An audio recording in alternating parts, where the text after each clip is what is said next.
আজকে আমি দাঁড়িয়েছি মধ্যবিত্তের কান্না নিয়ে। মধ্যবিত্তদের কান্না সরকারকে শোনানোর জন্য আজকে আমি দাঁড়িয়েছি। কারণ হচ্ছে যে আমরা মধ্যবিত্ত এমন একটা পরিস্থিতিতে আছি, আমরা না উচ্চবিত্তদের কোনো ত্রাণ পাই, কোনো মানে কোনো ধরনের দান পাই, নিতে পারি, বা আমরা টিসিবির কাছে যে দাঁড়াতে পারি না, আমরা উচ্চবিত্তদের কাছেও হাত পাততে পারি না।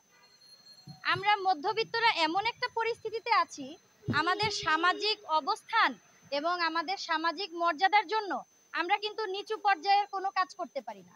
আমরা রিক্সা চালিয়েও খেতে পারি না, অথচ একজন রিক্সাওয়ালার থেকেও আমার বেতন কম।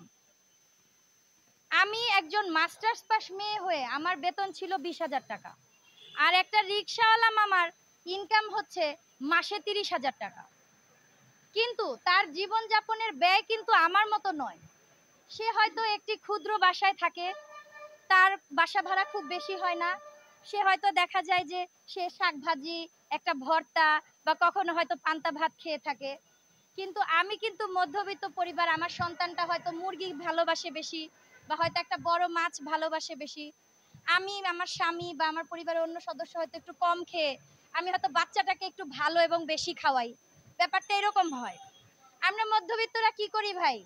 একটা দুঃখের কথা বলি, আমার পকেটে পয়সা থাকতো না, আমি অফিস থেকে অর্ধেক রাস্তা হেঁটে বাসায় আসতাম।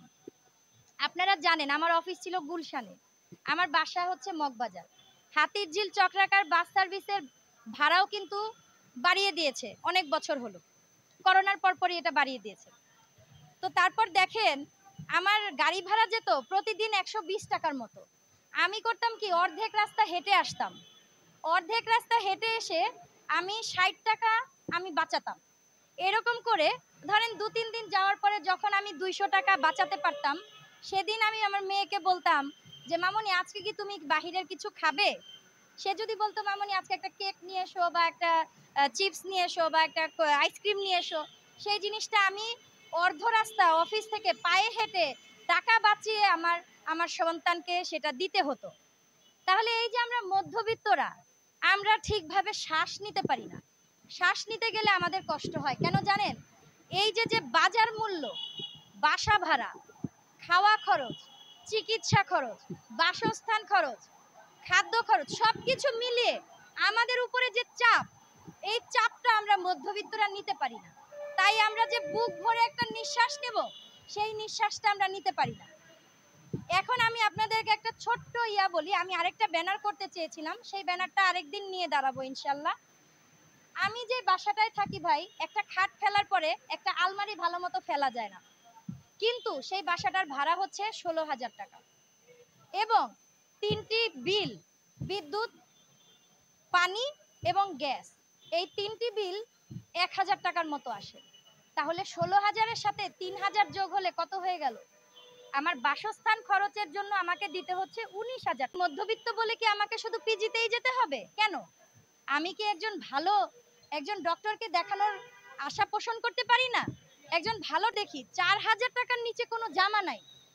একটা জামা যদি আমি ভালো জামা কিনতে চাই, একটা ব্র্যান্ড থেকে জামা কিনতে, তাহলে আমি একটা কাপড় যদি কিনতে যাই, আমার পরিবারের 4 জন সদস্য যদি কাপড় কিনতে যাই, তাহলে একটা কাপড়ের দাম যদি 4,000 হয়, তাহলে আপাত দৃষ্টিতে কাপড়ের দাম কত আসে? তখন আমি কি করি? আমি হয়তো নিউ মার্কেটে চলে যাই, ফুটপাতের একটা মার্কেটে, বা ফুটপাতে যে কিছু জামা বিক্রি হয় নিউ মার্কেটের বাহিরে, সেখান থেকে আমি হয়তো একটা জামা কিনে আমি আমার জীবন ধারণ করি। শিক্ষা, আচ্ছা শিক্ষা ক্ষেত্রের কথা বলি, আমার ঘরের হিসাবটাই দিই। আমার ঘরে একটি সন্তান, আমার সন্তান 10ম শ্রেণীর ছাত্রী। আপনারা জানেন, গতবার যারা নিউজ কভার করেছিলেন তারা জানেন, তারপরেও আমি আবারও বলি, কারণ সব নিউজই তো সবাই দেখবে না।